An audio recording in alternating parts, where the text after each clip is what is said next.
खुशबू अग्रवाल जी। श्री हरिवंश। श्री हरिवंश महाराज जी, आपके चरणों में कोटि कोटि प्रणाम। महाराज जी, मैं अपने पति में केवल अनुकूलता में ही राधा वल्लभ लाल जी को देखने का भाव करती हूँ। थोड़ी सी भी प्रतिकूलता आने पर स्मरण बिल्कुल नहीं रहता। ऐसा अनुकूलता में भगवान तो सब किसी को कोई मान लेगा, प्रतिकूलता में भगवान माने तभी तो भावना दृढ़ मानी जाती है। अनुकूलता और प्रतिकूलता ये व्यवहार है, हमारी दृष्टि भगवत भाव रहनी चाहिए। अगर वो प्रतिकूल से प्रतिकूल व्यवहार करें तो भी यही भाव रखना चाहिए, मेरे प्रभु हैं। तो आपके भाव से उनकी प्रतिकूलता गायब हो जाएगी। हमारा जैसा भाव होता ना, वो जितना दृढ़ होता है उतना ही सामने उसका प्रभाव पड़ता है। अनुकूलता का भोग भाव नहीं होता है नहीं। भाव तो तब होता है जब प्रतिकूल व्यवहार करे फिर मैं उस पर भाव रखूं, तभी तो भाव होता है। अनुकूलता का भोग कोई खास बात नहीं। जिस पर अनुकूलता उस समय तो बोले भगवान की हमारे ऊपर बड़ी कृपा, जब प्रतिकूलता हुई तो बोले हमारी श्रद्धा नहीं रह गई, तो भगत थोड़ी कहा जाता है। भारी प्रतिकूलता पर देखो, एक प्रसंग में आता है, महाराज बलि जब यज्ञ कर रहे हैं तो कश्यप और अदिति जी की प्रार्थना से भगवान वामन रूप धारण करते हैं और अपने भक्त के यहां जाते हैं मांगने की लीला करने। त्रिभुवन पति स्वयं वहां जाते हैं वामन बन करके भिक्षा का वेश, भिक्षुक वेश। महाराज बलि ने पूछा कि प्रभु आप ब्राह्मण के भेष में आए हैं, ब्रह्मचारी लग रहे हैं, तो आपको नगर चाहिए, ब्याह चाहिए, क्या चाहिए आप? तो उनका मैं बहुत अकिंचन हूं और मुझे सिर्फ 3 पग पृथ्वी चाहिए। तो बहुत हंसे कि वैसे आपकी लंबाई जो है, वामन रूप तो बहुत छोटा रूप है, और आप 3 पग पृथ्वी मतलब, और बलि से मांग रहे हो। महाराज आप कहिए तो एक नगर का नगर दे दूं, वो ना, हम संतोषी हैं, हमें बस 3 पग चाहिए। शुक्राचार्य जी ने दृष्टि डाली तो देखा, अरे ये वामन रूप में तो साक्षात ब्रह्म भगवान पधारे।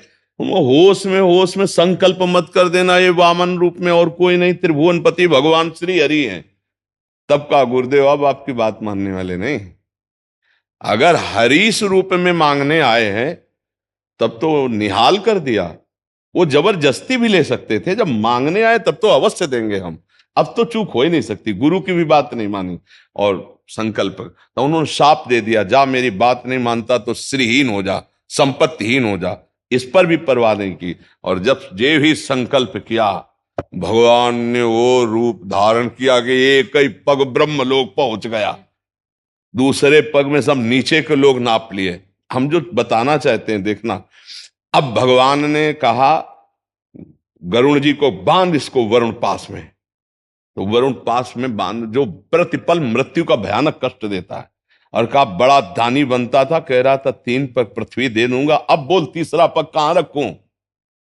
तो बलि जी ने बड़ी प्रवीणता से, बड़ी गंभीरता से, देखो कितनी बड़ी प्रतिकूलता है, सर्वस्व दे दिया, गुरु की भी नहीं मानी, सर्वस्व दे दिया भगवान को। अब गुस्सा आ जानी चाहिए कि उल्टा बात मत करो, लेकिन उनका प्रभु अभी तो मैंने प्रणाम भी नहीं किया आपको, मेरे हाथ बंधे हुए हैं इसलिए प्रणाम नहीं कर पा रहा हूं, आप मेरा प्रणाम स्वीकार करें। और तीसरा पग, अभी 2 पग में तो आपने संपत्ति नापा है, तीसरे पग में संपत्तिवान को नापिए, अभी मैं हूं, उसी आओ वामन रूप में और अपना चरण मेरे मस्तक पर रखो। जानते हो भगवान बिक गए।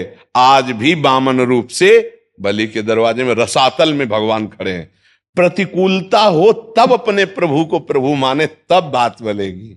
प्रतिकूलता हो मुस्कुरा कर उत्तर दो, कोई बात नहीं, वो प्रभाव पड़ेगा कि एक दिन उनको झुकना पड़ेगा, एक दिन वो आपके अनुकूल ही अनुकूल बने रहेंगे। लेकिन अनुकूलता में केवल मेरे प्रति भगवत भाव, इष्ट के प्रति भगवत भाव या पति के प्रति भगवत भाव, और फिर इसके बाद प्रतिकूलता में फिर नहीं माना जाएगा, वो भक्ति नहीं मानी जाएगी, वो अनुकूलता को भोग माना जाएगा। समझ पा रहे हैं आप?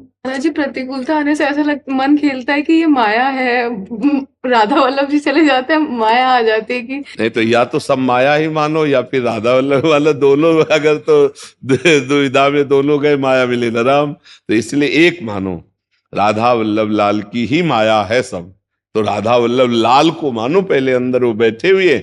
व्यवहार में तो कभी कभी ऐसा होता है कि ऐसा ही नहीं कि आप ही उनके अनुकूल बनी रहती हो, कभी कभी आप भी तो मान धारण करती होगी, कभी कभी आप भी प्रतिकूलता करती होगी।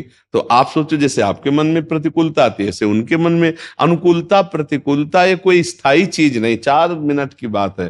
थोड़ी देर वो गुस्सा हुए तुम शांत हो जाओ, जब तुम्हें गुस्सा आवे वो शांत हो जाए, तो ऐसे गृहस्थी में चला जाता है। और अगर लड़ाई झगड़ा शुरू हो गया, शांति कलह शुरू हो गए, तो फिर वो ठीक नहीं रहता। और आप भक्त हैं तो आप अपने पति के प्रति भगवत भाव ही रखिए।